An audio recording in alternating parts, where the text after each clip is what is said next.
ऐसन करी कि कोरा में आके लिपट जाई। ताबीज बना दी ओझा जी की गोरकी हमसे पट जाई।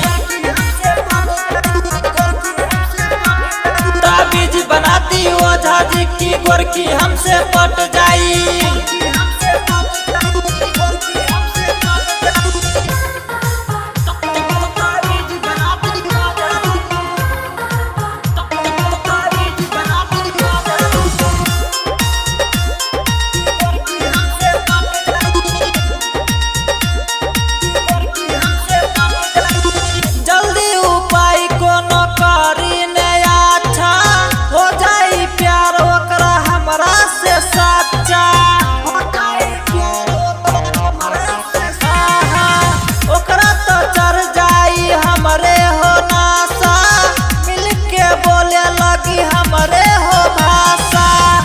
ऐसन मंत्र की कोरा में आके लिपट जाई।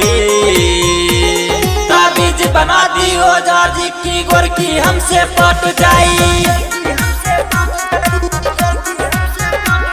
ताबीज बना दी ओझा जी की गोरकी हमसे पट जाई।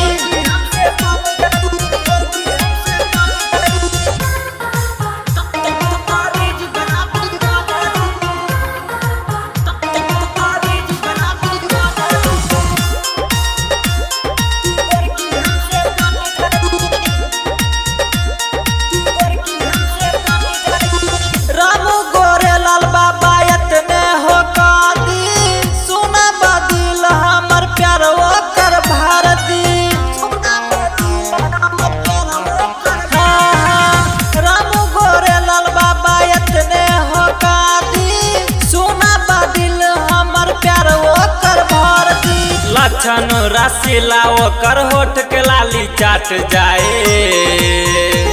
ताबीज बना दी ओझा जी की गोरकी हमसे पट जाई। ताबीज बना दी ओझा जी की गोरकी हमसे पट जाई। Mixed by Pawan Bihani।